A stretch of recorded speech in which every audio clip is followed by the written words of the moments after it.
Hey everyone, welcome back to another episode of She Sells Weed.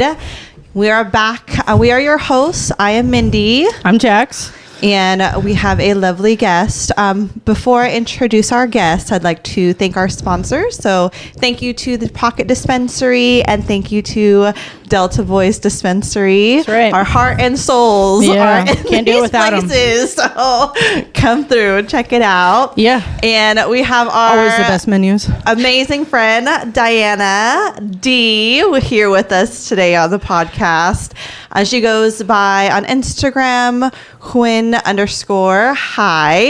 And Diana has been such a pillar in the movement, in the community, anything that people are doing. There's a lot of action going on in the cannabis industry for advocacy, for community building. And I've always been so inspired on the good work that we can do together as a community. So thank you for coming on. Thank you for having me. You're welcome. You so Thank much you. For thinking of me and just sharing this safe space. I'm really, really happy to be here. Well, we're super happy to have you. And she's right about the event. I mean, we'll just dive straight in that because I think everybody will say that if there's an event going on in Sacramento, you usually have a hand in it in some way, if not completely organizing it yourself. So, and you always do a fantastic job. They're always so well done and thoughtful, and you know, everybody has a good time and goes home safe and sound. You know, and so it's not even smoking or cannabis events; it's nonprofit events. Yeah. It's giving back, and that's something that I think a lot of us want to do more, but really give respect to the people who actually go out there and do it and are more hands-on. Yeah, I am very blessed and very grateful to have grown up in a very like community type vibe. You know, I come from a very big family. Yeah. My mom and my dad are both like one of 9 or 10. So like my dad, Huge family. yeah, huge. And each one of my aunts and uncles have like 3 to 5 kids. And majority of us live in Sacramento. Oh my gosh. And so like organizing family gatherings, just coming together. Prepared you. Yeah, no, really, I'm serious. We have like years of like getting together, like traditions, just building traditions and just doing things together, you know? And like that, just having that and growing into that space, like it really showed like the power of just having people together and like sharing resources, sharing knowledge, and like how it, you know, how it helped took us from Vietnam, which is where our family immigrated from. Oh, literally really? Okay. Fresh off the boat, you know, after the war. And I was like firstborn daughter from my mom's side here. And so were your parents refugees or did they just leave? refugees. Oh, they were refugees. Yeah, Wow. So my my mom's father, my grandfather, he was in the war. Wow. And so, he, after the war, after the U.S. left, he was in prison Yeah. as a traitor. Yeah. He did prison for 10 years. And so Wow. after he was out of prison, he could only take 5 of his 10 children. So he took his 5 youngest children, which included my mom, and brought them to the States. Wow. Yeah, but for my dad, they did the whole boats. The whole thing. Yeah. Wow. So just where did he arrive at too? When he first in Stockton? My family's we got sponsored by a monk in Stockton. So my gosh. My mom, they first came to stayed in Stockton, stayed in a temple, and then after that immigrated to Sacramento. Yeah, they have a lot of temples over in Stockton. Ride. Yeah, it is. I love these stories. My grandpa, so I'm like, hey, you went to the war, did prison, just so I can smoke weed every day. I'm sure he loves that. He just like hits yeah. It was just Probably why you're such a rebel too. You're like, no, I'm not gonna. We're gonna fight for our. Hey, Vietnamese people are badass people. I mean, that's why we had to leave. The U.S. had to leave was because they just couldn't fight them anymore. It was like tiger traps and stuff. So you're not, you know, they're tough people. So resilient, very tough. Just resilience, like learning that Yeah. you can literally uproot your entire life and build a community out. How scary. Just, you know. Yeah, and it's just really amazing to see. And since, you know, growing up like that, always being in like a temple space, we're always giving back in temple too. So like on weekends, we'll go and we'll pray. Our family always donates it. We all like, our family's cooking in the kitchen. I remember being a kid just washing the dishes. When you say temple, what religion is that attached? Buddhism. Oh, Buddhist. Yeah, okay. I'm raised Very Buddhist. cool. Yeah. That's awesome. Yeah. You know, everybody talks about Buddhism so much, but I feel like you never actually meet somebody who practices it. Yeah. Buddhism really, it's like more than a religion. I feel like it's a lifestyle. It is. You know what I mean? And it's just like, just applying it to just so many different things also just helped me through it, you know, like just do a lot of like peace, you know, is what a lot of the different things I hear about Buddhism is a lot of peace in that religion. It taught me the value of being present and how it helps end suffering. And I think that's why we all work in weed, is that we all kind of want to end suffering at some level. And in the Buddhism teachings, it's that you must be present to end your suffering, because if you're living in the present or the past, then you're not being here, and that's going to cause you to have problems. And that one thing like has stuck with me forever from that religion. Out of all the things, I think everybody thinks always of like good luck and everything like that. I'm like, no, it's about ending suffering. That's what that whole religion's about. It was created out of China, right, when they needed to add like a femininity to that culture, right? Like Buddhism helped add like a femininity to the Chinese culture, right? I love history. I'm starting to like really learn more into it, because I just grew up in it, you know. I just in it because my parents told me like that's what it is. But now as I get older, I'm like actually living. I'm like, oh wow, like so I picked up like a little book. I'm like, okay, this is actually just so cool. It is. Have you ever thought about going to the Himalayas to and do like a retreat? Go give your respects to the mountains and stuff. My aunts do that. They go to India and they do the whole thing. I'm just like, dude, that's so cool. Yeah, it is. It's like, that's the one thing like I'm actually happy about with the whole Everest thing, is that they're starting to ban the amount of permits and stuff up there, because the Buddhists and the religious people are like, that's our sacred mountain and it's being covered up in poop and people, and it's not what it's meant for. And I agree with that totally, because I think that's why that mountain is only allowed certain people to actually climb it, prior to like all the people using other people now and technology. I think real spiritual people, you know, understand and believe that the mountain is alive. Yeah. So when you get like different people that don't really understand that, it's true. So you got to pay respect. It's not just an adventure. It's a whole thing. Yeah. So that's beautiful. Very cool. Well, that explains so much about you so quickly. How funny. It's like, here's why. Basically, I am exactly who I was, a product of my environment. Yeah, that's very cool. That is so cool. So back, events like, so just like, I just also really love weed. Like, weed is just, ever since I was introduced to it, I was just like, oh, this is an amazing plant. How did you get introduced to weed? So my older brother. I feel like most people in the world is like an older sibling, right? Yeah, I was the older sibling. Yeah, and that's like an my older sister too. Right? Yeah, I was like, what are you doing? I was just saying, everyone's like, oh yeah, kids are gonna get to access with too many dispensaries. Like, you never see kids in the they're getting it from their sibling. Yeah, exactly. If they have an older sibling and a big family, for sure. But funny, because he like let me like see it and smell it, but he didn't let me smoke it with him and his friends. He was, like, a year older than me, but he was like, you can't smoke it. Like, it's you're too young, you're gonna get addicted. And then he was like, but you can roll it for us. So my brother would have me roll. I learned how to roll before I could smoke. Oh my god! Yeah, so I was like, you earned your right to smoke. Huh? I was that little sister that just wanted to hang out.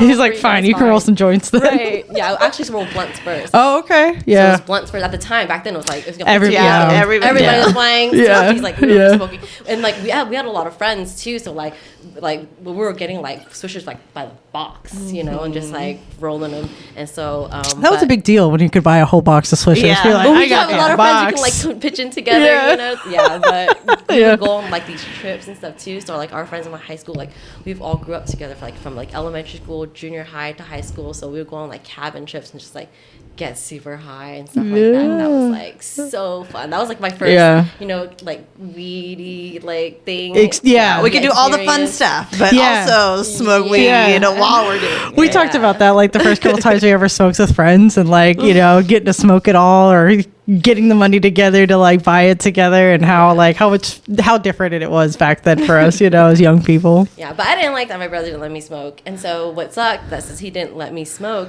I had to like sneak around behind his Of course. because I was curious, Yeah. just like any other teenager was like, I was curious to experience. So it's like me and one of my best friend, like we had another friend who picked us up and was like, and we tried. It was a blunt my first time, and I didn't get high. And they're like, oh, because you didn't inhale it, right? Oh. So right, and so I was like, okay, let's try it again. And so smoked, and I was just like, this is fucking dope, you know. And like and it was sort of recreational, just super funsies. Growing up, like my parents separated when I was 10, and they both like moved out of state. So my mom lived in like Texas, and my dad moved to Missouri, and so it's just like me and my siblings. Complete opposite of California. Right, exactly. Yeah. And so just like we always had friends over. We were just out. We were just like rebel children. I was just being rebellious. Street kids. Like, Yeah. We were just outside. You know what I mean? Out And in just, the streets. Yeah. And so so we were just like curious, and so I was just smoking weed. And it's like friends come over. Our house was a safe house. Our house was one that our best friends would come over, and we can just hang out together and just hit the bong together. You know what I mean? So it was like, and it was nice to have that and do that. And my boyfriend at the time, he didn't like that I smoked, and he was just like, that's not cool, because he was like very Catholic family. He was like, that's very bad. Yeah. My parents would not approve. Like, no. It's hard when like people that are close to you, yeah, like don't approve of what you're doing. And like he, very aspiring doctor, so he was like very into like the health, Yeah. And so at first he was like totally against it, and then when I introduced him to it, completely changed his mind, and now he was like, oh my gosh, like this is medicine. I'm like, exactly. Like, you get it. You know? And like as he his name's Justin, and so like he like just, and it really, before I was like, okay, this is just weed, but then I looked at, oh, this is actual like a real plant. You're right, and we would talk about, oh, that's like, the pharmacy should be like next door to dispensaries and stuff like that, and just like really learning about the actual plant. So we'd look up we just like get random books and just learn as much. Exactly. Yeah. It's very limited information too, so it's like, how do we learn back more then there about was it? I mean, other than like the internet, I mean, you had to like find internet forums and things like that to get the information. How to find forums, Did you ever use forums? No, I just use Pinterest, because I'm a visual learner, so Pinterest is full of graphics. Well, and you must be younger than me, because Pinterest came along way past my generation. So I'm like, I don't even use Pinterest. I'm like, I've never even been on the app. But for us, it would have been like internet forums, which are just like text boards where people like start like a big group chat and like share information. And like I learned how to grow solely from that, like from people just sharing information on the internet. For me, it was Instagram. Like the comments, you would scour through the comments, and then people would be asking questions like in the comments. And then there's always somebody who like wants to take their day off to like answer every comment, and like go back and forth all day with these people. And Leafly too was a Leafly's huge great. Shout out to Leafly. They have like iffy, but I think that for the average beginning consumer, it's a good resource to get you started. I do believe also that even though it's like we all smoking it recreational and call it recreational, and people come in looking for that, majority of people that smoke weed, it is for a medical reason. Yeah. Like even to calm down, to de-stress. Like I live a stressful ass life. Like I need medical I agree. to help me deal with that stress, or else I'm gonna go crazy. Yeah. So we all, all of us. So there is so many different things to learn about, even what we're going through, that we can connect to the plant and see how, we can move forward with that. Mm-hmm. I do know that you had mentioned something about, something happening in your life and you moving towards cannabis. So can you elaborate and tell us your story? Of course, yeah. So, I'm like going to college, and college is like my first time getting to step out of like Sacramento. My mom actually got pregnant my senior year of high school. Where'd you go to college? UC Merced. Okay. And she said, you can't go to college. I need you to stay in Sacramento and help me take care of this baby. And I was like, I can't do anything for you right now. I was like, I've been forging your signature my entire life. Like, I'm going to put myself through college. Yeah. I got into UC Merced. It's like the newest UC. And so Justin and I both go there, and like we just like always have weed there, And so we like graduate, and he goes to medical school. And after his first years of medical school, he passes on a motorcycle accident on the island. Yeah. Oh. And it was like crazy because I was like, you know, just like, whoa, we just out like of nowhere. Like we did everything. Like I got, you know, we did college, we did everything that we were supposed to do. Like, and then he just dies. I'm like, whoa, my life just like completely just like felt like it just flipped. You know, I was like, I didn't know what I was doing. I was like, my person, and I couldn't roll joints. He was my roller. You know what I mean? I was like, oh my god, I can't roll a joint. Like, what am I gonna do? No, but it just, you know, and it was just really hard, and like. I was just, I was like crying on my way to work every single morning. Just like crying. I was like, what am I going to work for? Like, what am I doing? Like, I have no idea what my purpose in life was. You know, like, I just didn't know what to do. Yeah. And I was just like, all I knew was I loved to smoke weed. Every day I woke up, I was just like, oh, I have a bong next to my bed. And my mom was like not cool with like us smoking at home and stuff like that. Like, she shut down parties before. If she smelled weed, came out, screamed, told them, get the fuck out of my house. Like, no. Oh, yeah. You know what I mean? Yeah. But when we lost Justin, like, I just like couldn't leave my room. You're like, I was like, this is it. In my bedroom, and she would just let me be. You know what I mean? Yeah. Yeah, so it was like, but that's what I knew. What helped me, you know, was like you just wake up and you just feel just like the grief. Yeah, and that's heavy. It's heavy. And it's like to have a bong, just like. Yeah. Yeah, and you don't know what people are going through on the day-to-day basis because those are things that you can't see. Like, you know, like you're feeling a certain way and it's like you can't function, but yet when people look at you, they're like, "Oh, you look normal, right?" What? It's like, I'm trying to sit up right now. Yeah. And it was even harder because, like, my little sister at the time, she's like 6 years old. Like, she would come into my bedroom and she would be like, "It's okay, I miss him too." I'm like, "Oh, like, there's like little ones watching me." So I'm like, "Oh, I need to get up," you know? What I mean? Like, but I really appreciated that too. Yeah. But weed really helps. Yeah. And like events, like you said, just getting out and going to being around people really helps. It does. And so, a week right before he had passed, I went to Coachella. I had like 8 campsites with all of my friends. I had drewn up a whole blueprint of where everyone's gonna park, where everyone's gonna put their tents and everything. You're organizing people going to Coachella. Yeah. Hilarious. And one of my girlfriends was like, "Hey, can my friends come stay with us?" I'm like, "Sure, that's no problem. You know, your friends are our friends." They come and they hand me a pineapple sticker, and I'm just like, interesting. I was like, cute, whatever. Yeah. I put the pineapple sticker on my hydro, and I was like, cool. And they're like, smoke, and I was like, you guys are cool. I was like, yeah. And it's Justin Jacinto. And that's how I first met Justin. Oh, okay. Yeah. Wow. So I just met Justin and Jenica. Well, and he obviously put you with a pivotal time. Yeah, I know. Like everything happened at once. It was crazy. Yeah. And so like, you know, he had me a cigarette. We were like, I like loved them. Like literally smoked the whole time because my friends like stopped really smoking then. So like I didn't really have any people to smoke with anymore. So like it is such a community thing. Yeah. It is such a community thing, and we were talking about that too. But like when you smoke by yourself, like it is very medicinal. Yes. Like and you use it medicinally, but when you're using it in a social setting, it's like such a different experience than by yourself. Medicine too. Yeah. Right. Like people. Yeah. And I call everything medicine just because like that's how like I spiritually understand things. I'm like birds are medicine. Yeah. Like songs are medicine. Sounds are medicine. Everything is medicine. Laughter is medicine, Mindy. We know. Yes, I agree with you. No, I understand what you mean by that, and I think our audience understands what you mean by that for sure. But yeah, it is. I mean, it's all therapy. It's all helping. And I was going to say too, it's like smoking weed when you're grieving that way or you're ill. It does not affect you in the same way it would when you're like you today. You know, you taking in your bedroom, taking bong rips would make you ketosis, and you would probably be a very unproductive person. But at the time, you know, it really is a testament to like use weed when it is providing you the great amount of benefit, but stop using weed when it's not, you know? And like you said, like sitting there doing bong rips is what got you out of the bed. And some people couldn't understand that unless they've ever tried weed. But I agree with you. I've lost somebody very instantaneously and dear to me as well.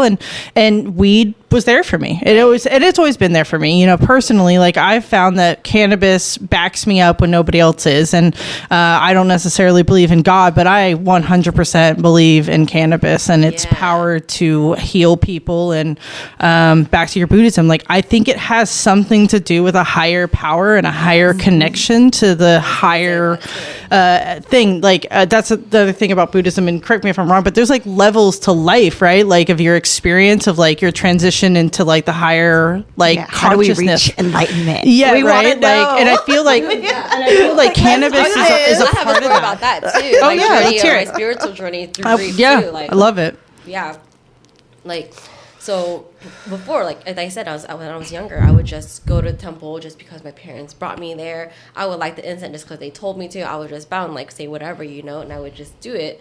And I would, but and when I asked them, like, what do I say when I light the incense? I guess I'm a kid. I'm like, what do I do? And they're like, well, you speak to your ancestors. You can say hello to, we have like my grandpa on the altar. Like we have photos of them on the altar. Okay. You like greet them and you can like wish for something, wish for it's like the Day of the Dead, but every day. Right. Yeah. Well, they're always there. Exactly. Yeah. They're always there. Chilling, Because we only also believe like the basic science is energy cannot be created or destroyed. It can only be transferred. It only transfers. So it exists. The fact that it ever exists, it means that it exists. Correct. You know what I mean? And that means they're there. Correct. And so that's, and so like before I would like be speaking to like my grandpa and stuff like, but like I was a kid, I didn't really have a relationship with him like that. But now after Justin had passed and had lit my first like incense, I was like trying to communicate to somebody. Like, not just talking, but like but communicate. But, like, you can't. Oh, sorry. You can't like open up, the porthole, the channel of just doing things with intention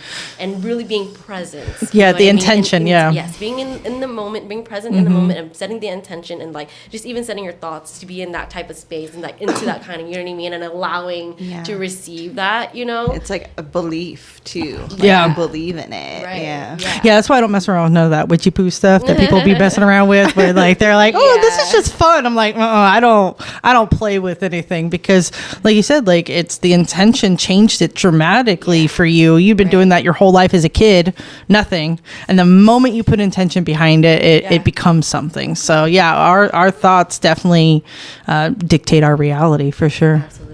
So, did you have a moment? Did he ever come to you? Has he ever come to you, like in your dreams and stuff? He has. Yeah. Yeah. Actually, I have this very vivid one where it's like early in the in my grief, and I just had, but early in that year, we had this this New Year's resolution to like travel, and do travel a different month every single city. Fun. And then when he passed, I had this like survivor's guilt. I'm just like, do I keep going? Do I keep living? You know what I mean? Yeah. And so like I had this dream, and he came, and we were like at the airport. Oh, sorry. It's okay. I was supposed to get you tissues. I forgot.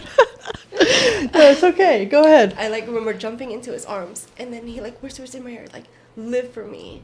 Aww.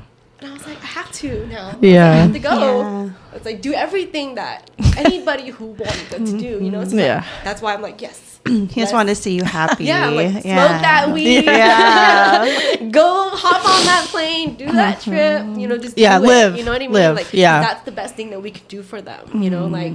It's so true. And so it's like, and so it's like, what would he like want to like, what do I want him to like see me doing? Like he wants me to be outside, meeting new people, you know what I mean? Going to events, having fun, and so that's why I was so grateful for like, so it was such great timing meeting Justin and Jenica when they did, because I, since I had lost him right after, that was my year of just traveling, so I was like, what do I do? So a year later, when Coachella came back around, they reached out helping to like sell tickets to Coachella. Like, what you been doing? I was like, traveling, crying, living, doing, living.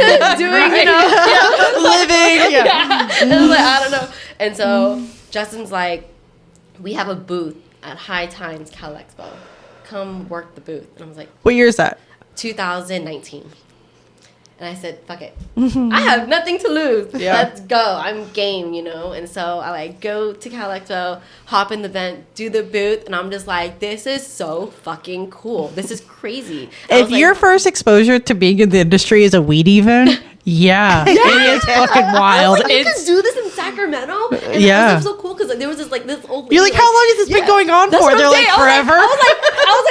I just got from college. I was like, what is going on? I was like, what did I miss? You're like, I love weed, and there's weed everywhere. People, where have you been? Yes, I was like, exactly. It was just so cool. Like, it's just like random, just like community, so many different types of walks of people, There's like people FaceTiming her. I saw this lady FaceTiming her sister from like Georgia, and she was like, look what I'm doing on Saturday, sis. Like, just handing me a joint. I was like, yo, this is so cool. I think that was the first like legalized weed event in Sacramento at Cal Expo. Yeah. So cool. It was. It just changed. changed my entire life. Yeah. Changed my entire life, and just they hired me on the spot, and so when that was the first event. So I was doing events, but the first real job that I did on the payroll was I was doing dispatch, and so which was cool because Humbroo is a delivery service, and since I was like, hey, I wanted to learn more about weed, what better way than to be selling it exactly. And so if I didn't know what the answer was, I had to find the answer, and so that was a quick way of having me learn what I really loved, and I thought that was really cool. Because you're dealing with people and the product at the same time at that, right? Because you're taking calls from customers and then getting people to their product, right? Yeah. Right. So I mean, that's the best way to learn for sure. And they can't see it, so they're probably asking way more questions too. What is this? Does it look good? Does it look crafty? Question. Is it just a percentage? Does it actually look good? Yeah. Does it smell like old weed? Yeah. And then also the challenge with delivery is that we don't have that face-to-face interaction with members, so we have to get creative. You guys are mostly online, right? That's supposed to be how everybody interacts with you guys. Right. Yeah, wow, that's gotta be tough. It is, and that's why we do events, and that's why I do events on as a side for it. So as pop-ups, because that's the only way we can have a physical presence. You know what I mean? Everybody knows about Humbroo because I think you guys are the only delivery service I think of as even taken that route as far as being a part of the community. I can't think of another delivery service that's active like that, where you guys are I don't really know. I mean, dispensaries do because they do it at their own storefronts. But as far as you guys, it's very smart. It's very smart marketing wise and advertising wise because you're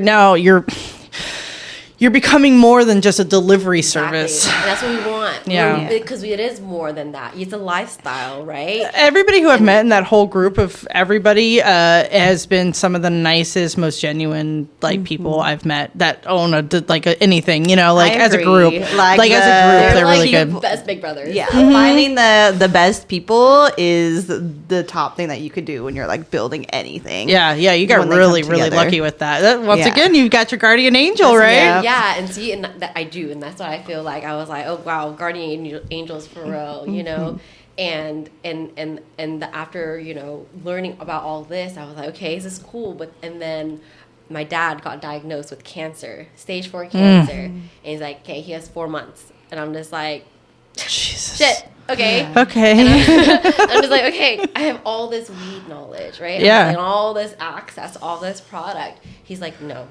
That is bad for you. This is bad. Keep that away from me. I don't want it, Yeah. And so I was like, I didn't want to fight with push, him. yeah. And also want to respect him, but also know better. So his wife allowed me to take tinctures, and because he was complaining about the oxy, and which is understandable. Yep. He was like, I don't like that. I can't feel that I'm not there. I can't talk to you. I don't like that. I'm like, yeah. So let's replace it, and then and so HB gave me cream, so I got to massage his feet just to be able to relax. That was really nice, But it really sucked. To his very last breath, he was not open to it, but it changed my families, my aunts. Yeah. Because that very night, even just the night of my father's passing, I love telling this story, and it's because it's such a beautiful, beautiful way to pass. We have nurses in our family, so we could tell because he was in hospice. So we did bring hospice. the mic a little closer to you. There you go. Perfect. So near the very end of his life, he did hospice at home, and so that way he can be with everyone. And so we had nurses who could tell when it would be time, when it's with a certain numbers. And so when they knew, we had everyone come over, and all of his aunts, my cousins, we were in the bedroom, and we would do the chant, this Vietnamese chant, it's Namo Yida Bak, and we would say it over and over again in chanting, over again. For the energy in that room was built to a crazy level. Dude. A crazy level. Okay, what does it mean? Listen, what does the chant mean? I googled what it means, but when I Google what it means, it's this is what the Namo Yida. It's you're praying to the I don't want to say God, but God, to God, you're praying to God, Namo praise, and it's and it was just the energy in that room, and this is the same chant that we always chant in temple too, what I mean? And so we're in this room, and we're saying this over together, and my dad just laying there, just hearing this, you know what I mean? Yeah. And just this listening. Vibration. Yeah, exactly. Yeah. And then we literally What there was an this intense moment. way to die. Like your whole family's just like, you're like, okay, like You are oh my not, you know, God. not alone at all. No. Everything is there. Yeah. Wow. We literally watched his body like lift, transform. Wow. Yeah. And, like, Transcend. Sorry. and like and we continued to like chant to like keep Oh the my path God. open for him so he Yeah. can, Yeah. you know what I mean? And it was just fucking crazy. What a And, like, crazy and it was experience. so beautiful. Wow. And I made the call, had them come, watch them, bag them up, roll them out. The first thing I did was light a joint. I literally stood on the sidewalk, watched them drive off, like with my little sister watching from the window upstairs, and I just That's stood it. with my joint. My uncles came out and they smoked it with me. Aw. My cousins came out and smoked it with me because, like, what the fuck else are you gonna do in that moment? Yeah. You know what I mean? Yeah. And like just being together and just like, and it was just Wow, that's yeah. beautiful. That is Yeah. really beautiful. It's beautiful to have a family and a, Yeah. They and a sh- whole shows thing like up, that. like, the culture, you guys, like, yeah. show Having a up for community each other. that's what I'm saying. You Community, can go the through culture, Yeah. all of hell it. on Yeah. earth, and if you have that solid, you can literally go through anything. You Yeah. know what I mean? And still get up and go That's why forward. I think, that's why it's so important. I think that's what's great about weed is that it brings people together that maybe don't have that. You know, Right, I feel like a lot of us don't. exactly. You know, And that's why I love curating events. yeah. I love just bringing people together who would not normally come together, and then it's just, you know. I agree. I mean, I have a small family like that we get together. It's just my mom, like her husband, my brother, his wife, her daughter. And, like I think that all together we're like maybe 15 people when we all get together. But it's like so nice. But I could imagine like that times 10, like whatever, like for people who have like really big families like yours. I mean, if you were to count, you're probably like, you know, it'd take you a while, right? It's like I like that experience of having like that kind of backing behind you. Yes, it must be, you must feel like a wave. Like you're just like, you can just push because you've got this like behind you, you know, that's really beautiful. It obviously comes through so much in everything you do. Like everything you do, Diana, I mean, seriously, like every event, I know I don't make it to a lot and I apologize for that. I'm all the way out here. Okay. All right. I'm just saying like the things you do and the way you bring people together really shows. And it's really beautiful. Like I said in the beginning, like it's every event I ever go to, like I want to get you connected to some of these bigger events. I think that you should go work with the big boys and really show them what's up. You know what I mean? I honestly, like, you'd be surprised. Like, there's people out there that don't do half as good of a job as you do for your events, you know? I And think it's not that just me too, though. You know, Of course not, but we know that you... it's the skill of organizing, right? Because Yeah. whether it's like Yeah. 2 people, 5 people, 100 people, 1,000 people, it's like you got to know how to organize it and like put it together and have a good time, because it's like you're worried about, okay, are the people are the people having fun? Are the vendors having fun? Like, is everybody having fun? Yeah, you're doing that. You're all like, the whole time, and then by the end you're like, okay, take picture. Okay, everybody go home now. But yeah, you're a little bee the whole time, you know. So I appreciate it though, because like I said, I've been to a lot of different events, and you know, we host like the Crawdad Festival out here, and I know I'll get you connected with the good old Bob. He would love the help, I'm sure, because we're gonna do it this year. And last year, I mean, we had Sugar Hill Gang here, so it's a big fun event, and we include us here. And this year, we're gonna, I know, right? The hip, It was a lot of fun. Like, it was a lot of fun. Cool. But we do like a whole weed thing over here too, because it's like so yeah, you should definitely, it would be fun, I think, to organize it and bring that atmosphere together. But yeah, like it's you're a very, very cool person, and I'm very grateful today that we got to like know more about you and where you come from, because that's a really beautiful story, you know. It's very unique. Thank you. I really appreciate. Thank you for sharing. Yeah, I feel like, you know, I feel very grateful. It's like you said, it's like gardening. I feel like you've shared feel like I the can take most over the deepest world. conversation that we've had on this show so far. I feel like we try to like pull it out of people, and everybody's like, and you've just like really like given it to like the audience. I'm so honored right now. I don't know what to say. Like, these stories you've told today are just like very intense experiences. Yeah. So, you know, psychedelic free too. Yeah. You know? And imagine my family just like watching this unfold for me, you know, and that's why the golden ticket, the raw golden ticket, was also so special. Yes, like that's a right. whole, yeah. And so So yeah, I remember when you told me that you won that, because I remember watching it all unfold online and everything. You know, I love my weed drama. We'll say it's like a little soap opera for me. When I remember talking with you about it, and you're like, "No, I won that," and I was like, "What?" And you're like, "Yeah, I'm going to that." And I was like, "You're like that's real?" And you're like, "Yeah, Right. supposedly I'm going to the airport. We'll see." I love, yes. What? So how did that all go down? Let's hear that story. Because that is a crazy story too. So basically, one of my my colleagues, centers, he like sent me a link to, it says Raw Golden Ticket, and I'm just like, what the fuck is this, right? So basically, founder of Raw, Josh, he basically plays Willy Wonka. Yeah. And offers a golden ticket, 10 golden tickets. Because he was going through a lawsuit in Chicago at the time that was trying to say that his papers were just mass produced, that they don't actually come from like a factory or like a handmade situation the way he claims. And he ended up winning the lawsuit, but he really wanted to prove to the community, because once again, we're a community, and if you mess up, we cut you out quick. Right. So he wanted to prove to everybody that it was real. And so what was it, 10 people? Yeah. And I was like, regardless real or not, I was like, we benefit because we get to go stay for free. It was like, you know, but it goes down. So How many people was it in total? There was 10 total. 10 total, and it was wow. just like, you know, to basically how to enter is you had to submit a video. Yep. And it was like, there's like qualification. You go on Instagram or TikTok and you submit it, and you basically share like a trick, or, you know, share your story about.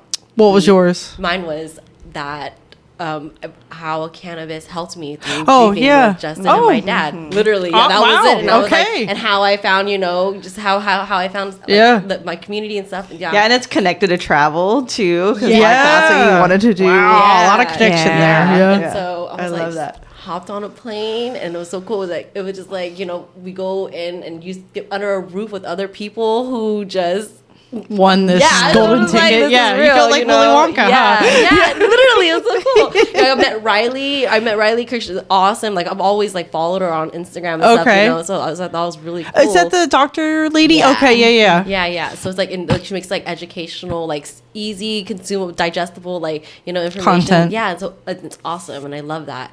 And so just like being around that, and I thought that was really cool. And then I also met Brandon there as well.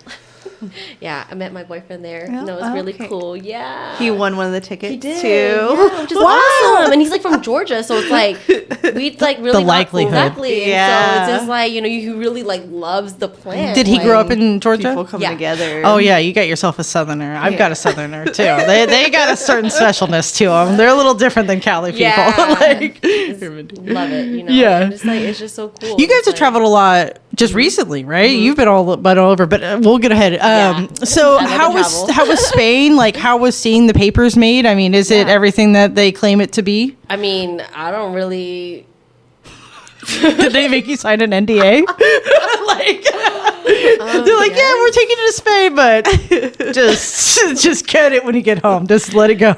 Yeah, no, everything was really cool. Yeah. You know, seeing like how the paper was made, like the gum and stuff like that. But I don't know why my favorite thing, the whole thing was just going to like the lounge out there and just being around. Yeah. You know, just smoking places. That was like my takeaway from the whole. Because did he like take you guys all around and all? Oh, so you guys got like VIP, like raw guy treatment. Oh, it was really special. You're like really cool. They have the social clubs in Spain, right? Yeah, lounges. The social club lounge. Yeah, cool. It was just really cool. And I was like, it was like set up for us, you know, to come. I was like, it was really cool. And then I was like, and I after the trip, it was a week-long trip. I chose to change my departing trip, and I stayed in Spain just to travel by myself. Cool. Super fun. Yeah, so I just like went to Spain's really pretty. Yeah, it's very pretty. It was so cool. And I just went out and just found places to smoke, and it was just so nice. I was like, this is amazing. Do people just smoke out there, or is it only really restricted to the clubs, or do you catch people smoking out in public all the time? Yeah, it's like here, where it's like, you're not supposed to, but you know, I mean, what are you going to do? It's inevitable. Yeah. It's like stopping people from drinking in public, not going to happen. But, you know, just seeing that experience, like my first time ever having that kind of experience was in Amsterdam. And I went to Amsterdam, and I thought it was so fucking cool. And I was like, yo, Sacramento is going to have one of these one day. I love Amsterdam. It's such a fun place. I was just like, yo, and I literally sat there, and I'm like manifesting it, intentions. Like, we are on our way. We are working to put this. Is that why you came home so passionate for Sacramento? You're like, oh, no, I'm running this too. Like, get smoking around the world, come back. That's what I did. All of my travels, I looked for places that were legal just so I could see what the culture was like. I was like, what do they sell in their smoke shops? Like, I wanted to see what all the cool toys and cool gadgets they have, like. When you were doing the sax thing, I really appreciated that you brought, once again, some organization to the whole thing, where you made that video or the little thing about like, hey guys, like if we're going to talk, here's some tips and tricks, and I was like, that's really helpful, because I feel like a lot of people want to say things, but they've never been taught how to speak to city board people. It's intimidating to go up there. It's really scary. So having somebody give some pro tips on like how to get yourself organized, I think it was really helpful for everybody. And I appreciated just reading it, because I was like, oh good. And then that time that everybody went up, everybody had like very sharp things to say. It was no more like just like, this sucks. It was very like hey, like this isn't fair because of X, Y, and Z. And I was like, that's really good, because I feel like it makes our community look so much more organized than any other community that's probably going to the city boards and complaining about how they don't have things. We try to be very, organized and tactful in the way that we handle. I think that's why Weeds advance the way it is because everybody in Weeds like, okay, get it together. Somebody takes over and helps really organize everybody, and then shit fucking happens, so. Huge shout out to Nina Parks. She basically brought her blueprint from the Bay to us and helped me apply it, which is fucking amazing. Shout out Nina. Smart. Yeah, and so she was like, hey, you need a town hall. And I was like, okay, I got a place. I know what time we can do it. Yeah. I'll get snacks or refreshments. And then I'll get the people to pull up. And then I'll get the people there. And then, and she was like, okay, cool. When the people get there, I will, do the activities. And hell yeah. And that was awesome. It was just really cool. Just getting people there and just doing intentional group activities. It wasn't just a regular event where people just go and just smoke, which is awesome too. We had actual activities together, envisioning together. Okay, let's take everyone break up into 4 groups and numbered off so you aren't in the same group with the person you came with, and smart. And so it's just everyone answer the same question, where do you want what do you want to see in Sacramento cannabis? It's got to be consistent. What do you want to allow? And just finding the common denominators. Yep. It's so hard to understand what you're going to say when you're up there because it's so intimidating. So that's super helpful, because a lot of people go and but they won't speak because they're really afraid of what they're going to say, but we need them to, or how to say hey, we're all a part of it, we're all putting this together.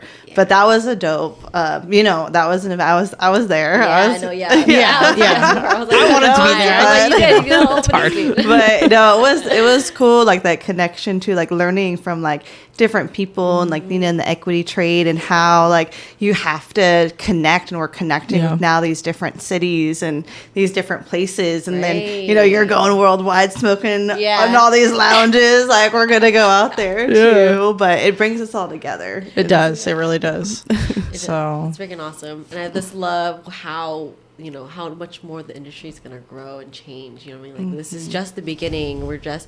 People are just understanding their their impact, and I really think of it as as basic science, atoms coming together and it makes something, we are energy and vibrations. We are just coming together and just making impact. We just have to keep coming together and just doing it. We do have the strength in numbers. And for sure. You know what I mean? And having active things and just letting people know if in numbers you can help your dad transcend into the heavens, right? Literally, I think that's been proven in today's conversation for sure. So getting together, that's really what makes a difference, and I think that's that's the whole idea with what we're sharing. Why we're sharing this today is that we want to get people to realize that you got other people that you can be a part of. So, anyways, well, is there anything else that you would like to share? You gonna smoke some more? We want to smoke some more? Let's do it. I'm down. Let me just let's just do a little quick pause really quick so I can change out our memory card, because this silly thing only wants to record for 44 minutes. So just a quick intermission. We'll be right back. Intermission break. Figure it out. But anyways, I grabbed some rosin while we were taking a quick break. So that's why jars have appeared if you're watching us on camera. So since we had a quick intermission from that beautiful story, but very deep conversation. I wanted to lighten it up and talk with you about some market stuff since you work for delivery. What is going on in the delivery world? How is things going for all of that? Are you seeing the same thing storefront retail is kind of seeing, where it's really tough, or do you feel like delivery is doing better than storefront retail? Like what do you feel like the market's doing right now as far as like the consumer, in a sense? You're kind of on a different spectrum than like Mindy and I. We do retail, I mean, she's got delivery now, but you guys just do straight delivery. What are you doing over there now? You said dispatch before, but what do you do now for them? Now I just started doing sales. Oh, okay. I just started this last quarter, but before that I was just doing events and like marketing essentially. Okay. And so, to answer your question, like if delivery is doing better or worse than storefronts, like I wouldn't really be able to tell you. Okay. I'm not really sure. I know that we were like doing extended for a long time. Yeah. We used to go like all the way extended east, so we did shut down that route. But we do still service the greater Sacramento area, and we go all the way down to Tracy. So for delivery. Do you guys come out here? No. Oh, okay. I don't think there's any deliveries out here. Yeah, but that's why we still want a presence out here. So like to be in the store. That's really far. Tracy's really far from Sacramento. It is. We'll walk once a day. Longer one. So we basically let that entire route know, like, if you want to place an order to be on that route. We try to like prep like pre-orders and stuff like that, and like incentivize pre-orders and stuff like that. But so now it's just doing sales, and that's just learning. How's that going? It's like a challenge, but you know what I mean? A challenge is the good I word appreciate for the it. challenge. Yeah. Yeah, I also love the concept of being like well-rounded. So I want to learn more about the industry. Obviously going into the industry, you learn that there is way more to it.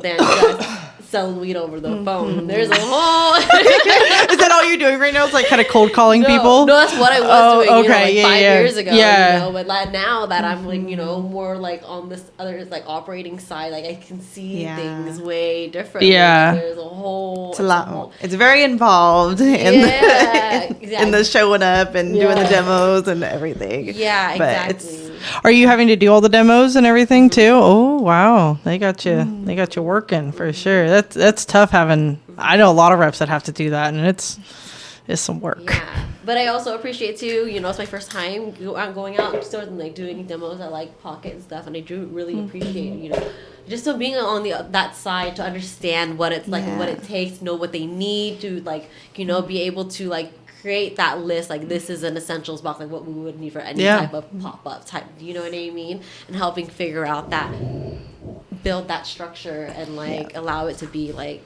Yeah, you get to see all the different stores and how they all run and the customers that come in and how different it is. Yeah, how different it is and see little details. Fun. Yeah. I enjoy like going to a pop-up shop. Like, hey. If you're a nosy person, it's right up that person's alley because you get to go like, what's going on here? All the tea, all the bag stuff that people are doing. The bud tenders start talking to you.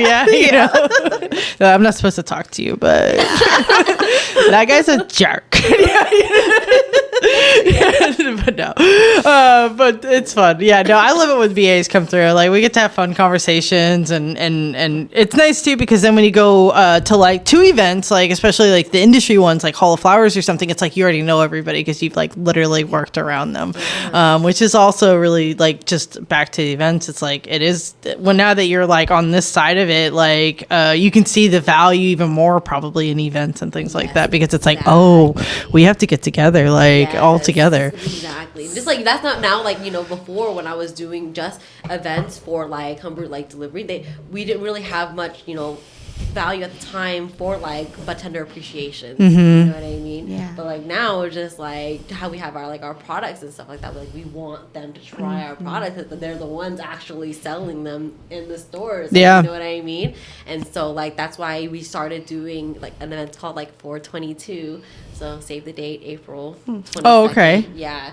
So it's like a 422. It's like our 422 because like 420 we're working our freaking ass off, serving everybody. Yeah, I've heard of this. It's like an industry. It's like an industry 420, right? Yeah, it's for us that work in the industry. Yeah. So, but So just like doing those kinds of events, and also too, like I also am very passionate about like community events. So it's like, how can I merge the two together? Yeah. You know, and so that's why I have like Fortunate Feast, doing things like Fortunate Feast. And Fortunate Feast, it's like a community distribution during the holidays with like just hundreds of free things, you know. And before, when COVID first hit, like I was trying to find organizations to donate masks and hand sanitizer to, and I was getting denied because we're a cannabis company. Yeah.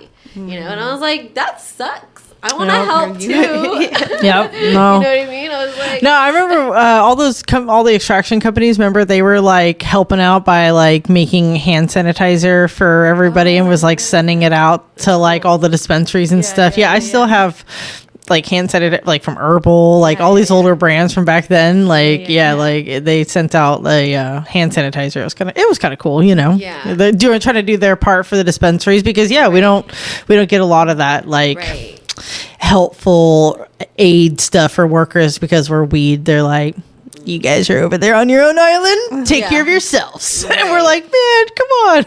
like, so, so just get everyone out, you know, and like getting us out of our like own weed world and like really applying ourselves into like the real world too is like really, really cool. And just showing us like we're more than just donors and we're not just for ourselves and just for people who smoke. You know? It's going into the mainstream. So I think that's where the next, you know, direction is you're bringing people together and you're like showing people like this is weed that wouldn't normally have access to that information, or you know, you're able to touch different kinds of groups and different communities like that too. So I really do love that. Like I'm like the, you know, the weed person that people ask in like all my different little worlds, you know, whether it's my family or like my other friends or just like, you know, and like I also appreciate that I'm bilingual. Like I speak Vietnamese fluently. So I'm able to like explain like cannabis in Vietnamese to my family, like, and so that's gotta be fun. Yeah, it is fun. I'm like, oh, that's kind of cool. You should make some like informative videos like in Vietnamese. I should. Yeah, you'd probably be a very rare person that could actually do that. You know, like I really understand it. Like not just be like trying to translate something, but actually be able to find the right words because it's different, right? Like it's you can't really just say like this word's this word. It's different. Yeah. But then like I even like learned like there are like cannabis articles in Vietnamese and Vietnam and stuff like that. I learned how to say cannabis in Vietnamese. Like it's like Vietnamese people grow a lot of weed. Right, exactly. I mean. Yeah. In your culture, you have a lot of like herbal plants and different like things that you guys use. Yeah, you guys eat a lot of like plant stuff. Yeah, we love vegetable based. A lot of our main dishes are like vegetable based. I hate to say it, but I watch a lady online that she moved to Germany. She's like, and she's funny. But it's how she like intervened. But she's really funny. But like she just shows like the different food culture, and it's there's like lots of like leaves and like lettuces and like fresh, very fresh food, very fresh. Everything's fresh. I love Vietnamese food. I don't think I'm biased, and I love my mom. No, I love Vietnamese. I also don't think I'm biased. I love her food so much. Like I started a food like cooking food page for her on Instagram. Oh, it's Huynh_hungry. So hungry. Yeah, that's a plug. Like it's really cute. Like it's like she sends me her videos of like after she finishes cooking, or like, you know, clips of her when she's like cooking. Yeah, and I'll translate it, so I'll put it in Vietnamese. Oh, how cool! Yeah, so I'll just like I'll write it there myself. No, Vietnamese food's fire. Yeah, and those recipes, like you're documenting those recipes so that you can. Do you know how to cook? Do you know? I'm learning. Okay, I am learning. Yeah, you gotta learn. Don't let that. Nobody can make it better than mom. You know what I mean? It's like, but I am learning. Like I'm like going to the grocery. I'm buying the ingredients, and that's like that way I know what to get. It's gotta be hard to source that kind of food around here, right? Oh no, actually, no. Sacramento actually has like a huge Vietnamese population. If you go to Little Saigon, there's like it's Stockton Boulevard. Like it's a whole like Vietnamese community. I'll have to go down there. I did not know that. Interesting. Stockton's full of little mysteries that you don't expect. Not Stockton, California, but Stockton Boulevard in Sacramento. In Sacramento. My bad. Okay, I always get that mixed up. But also in Stockton too. There's a lot of Vietnamese people out there too. Oh, it's interesting. Yeah. But it's like, but you know, they just everyone just loves weed. Yeah, for sure. I sure do.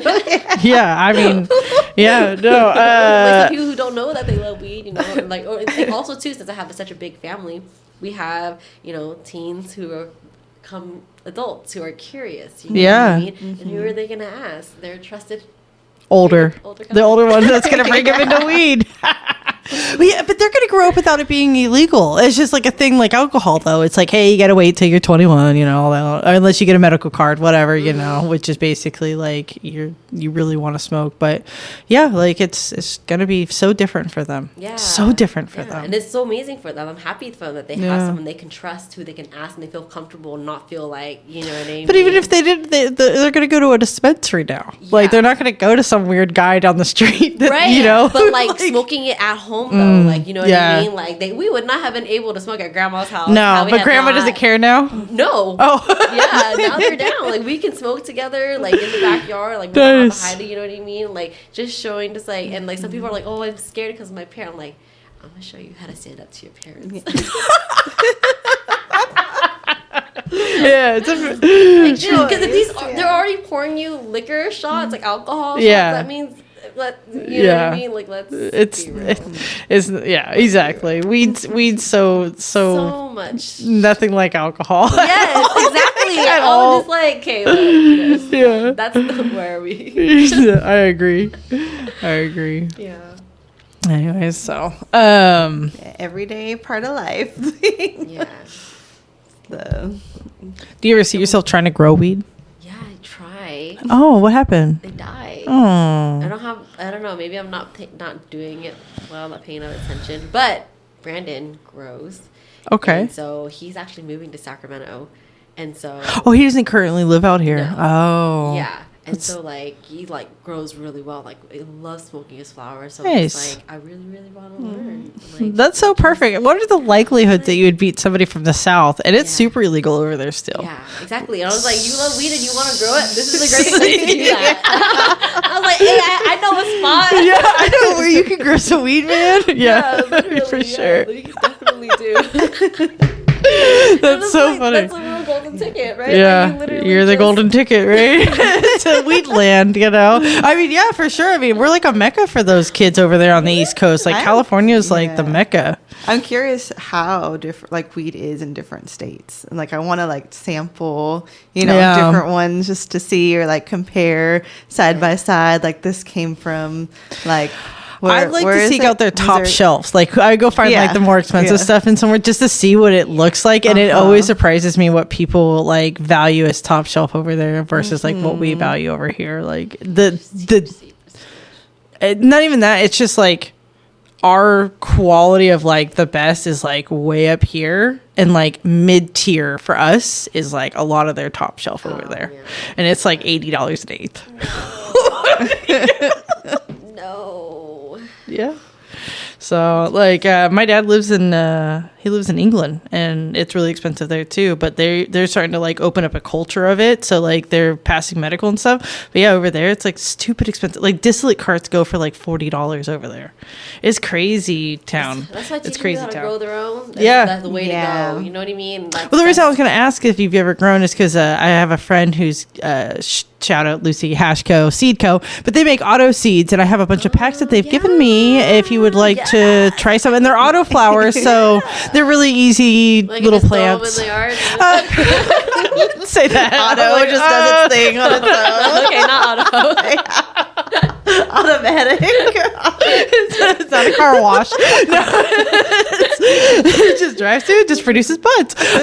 Not really, no. But what it is that they won't get very big. They stay like little, so they're good for like people like, do you live in a house or like an apartment? Or you have like a yard and stuff. Then I have beds that I used to grow vegetables in. I used to grow my own kale and before I had my own smoothies. But good for you, yeah. Well, that'll be good for the you put it out there. But anyways, they'll stay small. They won't get very big, and they automatically just go into flower like when they hit a certain age. So they're just like easygoing little plants. Basically, they don't get big, massive things that you have to like prune and tape down and anchor up and like get ready for the storms coming in the winter. Like you can just like put them out there, and they'll finish in like I think it's like 96 days, like they'll finish up basically, and you can harvest them. So you can put them out in the early springtime or summertime and have some of your own little weeds. Yeah. So I'll get you some of those. So yeah. Well, I like that. I like giving people genetic seeds. I think that's another thing with weed is like there's a lot of community of like seed sharing. Collecting is a thing. Like people collect like their different stashes. I have like 2 cigar boxes. I keep it all in a cigar box because it's good humidity. But I have tons of seeds. I've got seeds that I've had for 15 years now. Like, do they like not able? Can you still grow them later? Yeah. Yeah, they do hold life. I mean, obviously, a seed that's 5 years old is much more viable than a 75-year-old seed, but it is still possible. There's little techniques, like people will line like this is weird, but like a film roll. You'd line it with like some sandpaper, and you can like shake the seed around in there, and it kind of shaves off the exterior, so it helps like the inner side like come out and moisture get to it. And so that's like a way to deal with like an old seed. You can soak them, but yeah, I mean the earlier the better. But like I said, it's like when you buy seeds to like save for like the end of the world, you know, apocalyptic seeds. You're like, you know, shit. Like seed collecting is a thing. Yeah, like I have whole seeds at home. You should, yeah. I'm a little bit of a weirdo. I like the end of the world idea. I guess it's because I've been through a hurricane and like 2 house fires personally, so I'm very like a prepared type person. So yeah, I have a stash of seeds. It's the end of the world or revolution. So like revolution happens, shit's going down. Yeah, I got the seeds. I even have like a little drug box that I have like stuff that I wouldn't do on a regular basis, but I keep for like just in case something goes down, because I'm like, I don't know, what if I've got to walk for like 50 miles? I'm doing a couple lines of cocaine. We're getting out of here. You know, like I'm just saying, you know, or it's like nuclear bomb's gonna hit us in an hour. Like we're taking some Molly. Like we're gonna dance it into nuclear bomb. You know. I don't know. That's just my. That's the way.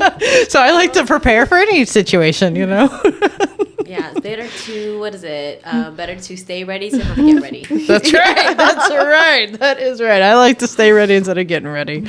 Do not like getting ready. Oh boy. Yeah, actually, I just had to buy a new house panel for my house because the breakers were all bad and they weren't tripping right. And like the guy was like, yeah, it's like arcing behind the panel, which means it could have had a house fire. And I'm like, yeah, here, take my money. Like, I do not need a house fire. Like, let's get this fixed. Yeah, we're like, ASAP. We're not gonna, let's, he's like, I mean, I could just turn it off. You could live without the power. I'm like, no, let's just take care of that right now. So yeah, no, you gotta be aware of situations and be prepared all the time. So no, I like I said, I just, you know, like you said, stay ready and gotta get ready. Yeah. That's also, you know, with events too and work, and that's always now as I'm in this new role, I'm trying to think of like, you know, strategies, like actually intentionally, you know, do things like how we, you know, support each other, because that's literally what it is. Like we all just make one big cool thing. Yeah, I think sales is 100% about relationships. It's about cultivating relationships with people that you can trust, that you can rely on, that you can rely on them, they can rely on you, that you can work together, you know, and make sure that the customer is getting, you know, exactly for what they paid for, that they're happy, that there's going to continue to be sell-through. I mean, sell-through is the number one like problem in the industry is that your product can be selling one week and the next week nobody wants to buy it. Can't tell you why. They won't tell you why. Like it's just stuck, you know, and trying to solve that issue is very difficult. And I think what's great about you giving product to bud tenders is that if they will be honest with you, and you should encourage them to be honest with you, that if it sucks, tell me it sucks, you know. And I think that can help a lot of brands navigate the troubleshooting problems that they might learn a year from now. Like learn that stuff now, because especially with the vapes, oh my god, like vapes probably bring in the smallest amount of revenue, but they are the most sold product, right? Like, so when you look at your analytics, like you're like looking at the amount of money you're making, it's like flower always wins because people are spending more per eighth typically than they are on vapes. Vapes are like $20, $30. People want inexpensive things. Like selling a $60 cart, like it's going to hang out on your shelves for a while. It's not going to be moving that quick, right? Because it's just a different customer. But that vape customer, you know, they rely on that thing. I mean, it's their whoopee. If it's not working, they are mad. And a lot of people, like, it's money's those tight. Returns are a big one. Oh, it's tough. They get so mad. Because it's like also like your fault. There's a. It's my fault. Come back. They had to come back. Yeah. Oh, were you storing it properly? You know what I mean? And you can't and I feel like the storing it property, I feel like is a brand's. I hate to say it, but as a retailer, I feel like it's a lazy answer from a brand because the customer shouldn't have to do anything with your $20 vape.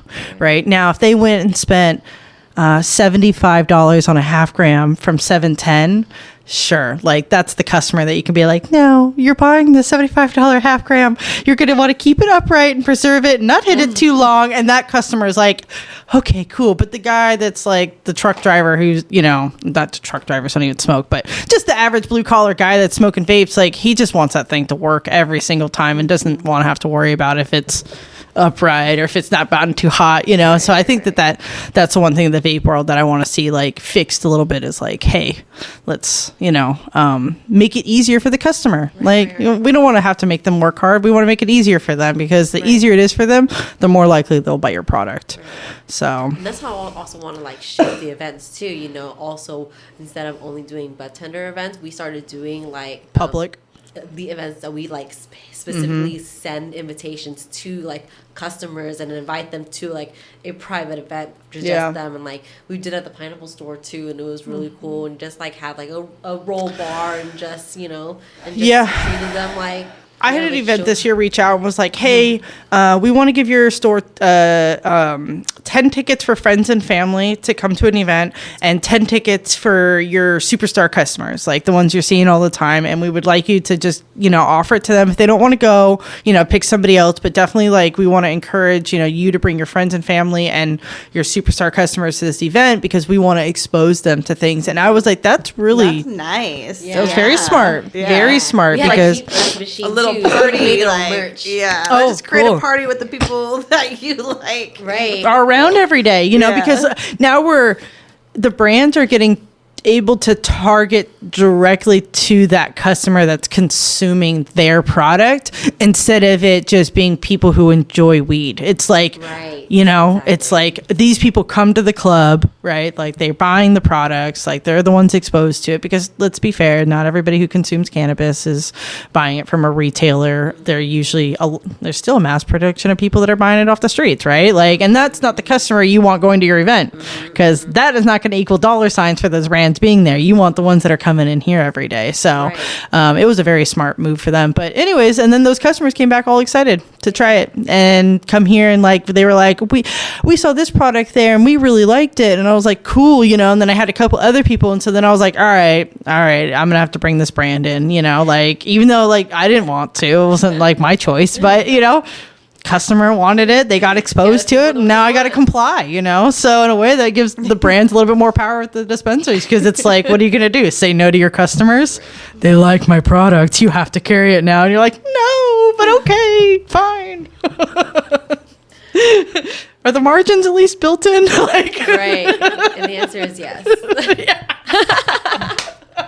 I love that. That's interesting that they did that to a store that they weren't on the shelf with already, and then like got your customers to connect with that's how people did it at the Pineapple Store. That's how we got them at Humble Root. They just did an event. We're just an event, and that can inspire you, and that you're like, yes, let's do it. Like, let's get together and show like it's possible. Like even you, like you are so inspiring. Like even you too. Like just doing it everything with like dope people. Mindy does a lot for sure. I told Mindy when we first started working together that if I would have known all the things she does, I probably would have been too intimidated to ask her to be my co-host this show with me. But I'm glad I did because I think that her and I make really good, kind of co-hosts together in this world. Like you were talking about your dice game earlier. It's like I don't know anybody else who knows about that game, and it's like it's because, we grew up in a kind of similar way, with being on the street and using weed to help us and get us out of the scrambles. And here we are now. And it's a beautiful story, So weed has done wonderful things for, I think, all three of us. And it's really great to sit down and, like you said, talk with other ladies that fucking get it. They fucking get it, That's also why I love, like, Grown Women Good Weed too, like my dad had just been diagnosed and I was just, had just lost Justin. Also my pup rescue of like 15 years, like of old age. And I was like, so like my bed feels so empty. Like it just was so like, it was just, I was like, what do I like? So I was like, I gotta get outside, and then finding, it's Katie. She like sent me a DM. She like followed my page, like watched my story and like saw it. She was just like, oh, like, you know what I mean? She just felt for me, and she invited me. Oh, thank you. And the very first ever Grown Women Good Weed event was in her backyard. Like she opened up her house and just invited up sent out special invitations to people in the industry at different stores, different BAs and That's stuff like that. That's so special. Yeah. So special. It's really nice. The day I met CP, like I came late because I was coming from the Fortune Feast event, right? And they had like assigned seating for everybody, like with our name, like our Instagrams, like written on there, like on wood cut out weed leaves. It was so fucking cute, and it was really cute. And I was like, oh my god, this is so cool. But like, ladies obviously put this event on. Exactly. That's exactly what it is, because like we started as like girls only event, but now like guys come too, but like they just see like a girl put. There's another caliber here. Yeah, or like a girl's definitely.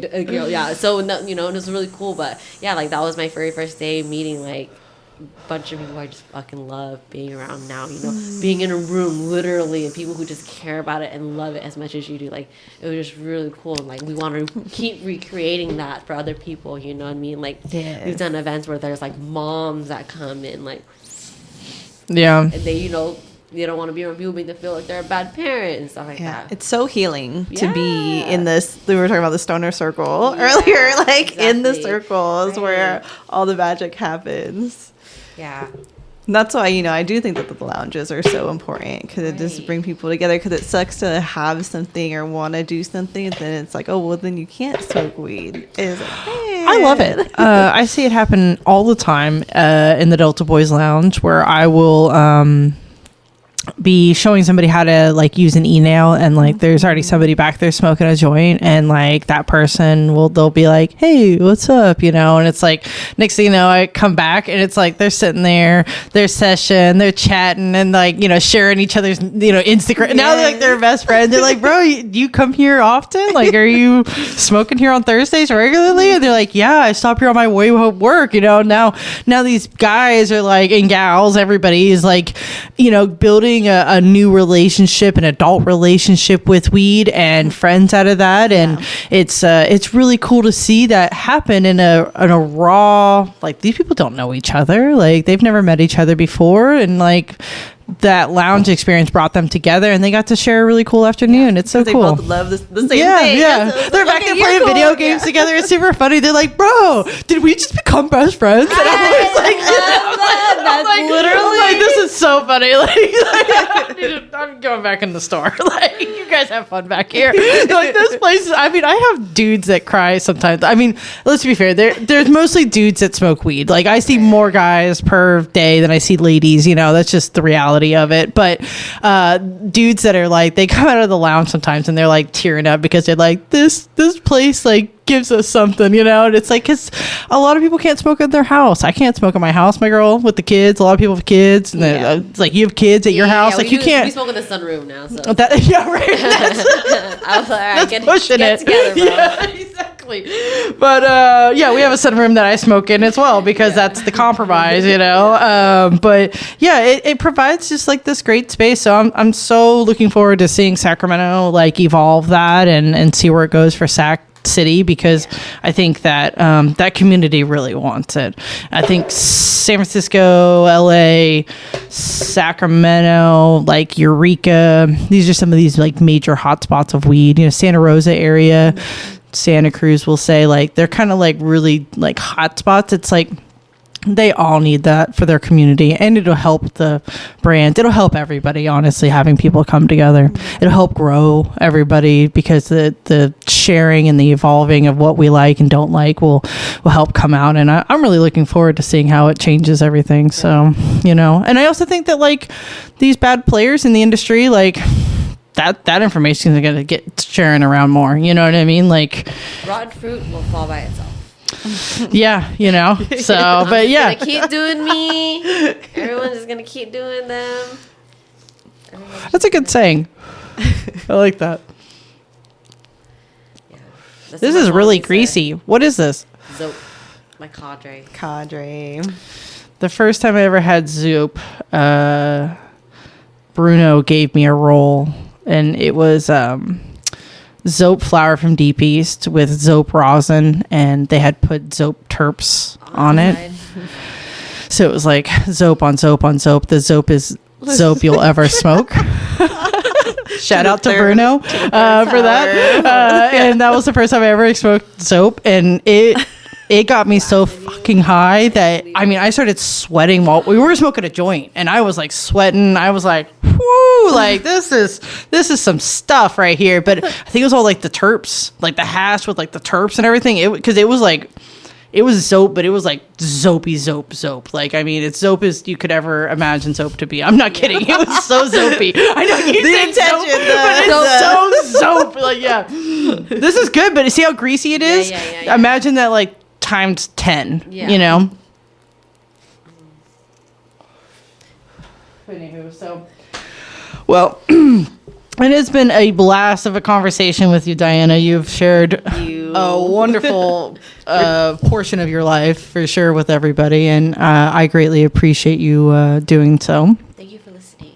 Yeah. Thank you for sharing. Yeah, it's a good story, for sure. Keep sharing it, for sure. It's a good story. I think there's probably other ladies out there, maybe there's a little Vietnamese girl that wants to be in weed, and she finds your story, and it helps uplift her. That's my hopes for all these podcasts, is that some little girl somewhere sees like, oh, I can have a future in this, So. We need representation. Yeah. Right? Like, we need to be seen. Yep, exactly. When I see my little cousins, yeah. When they look at like yo, like she's like out here changing, helping change the rules. Yeah, you know what I mean? Creating the world like we're gonna be living in.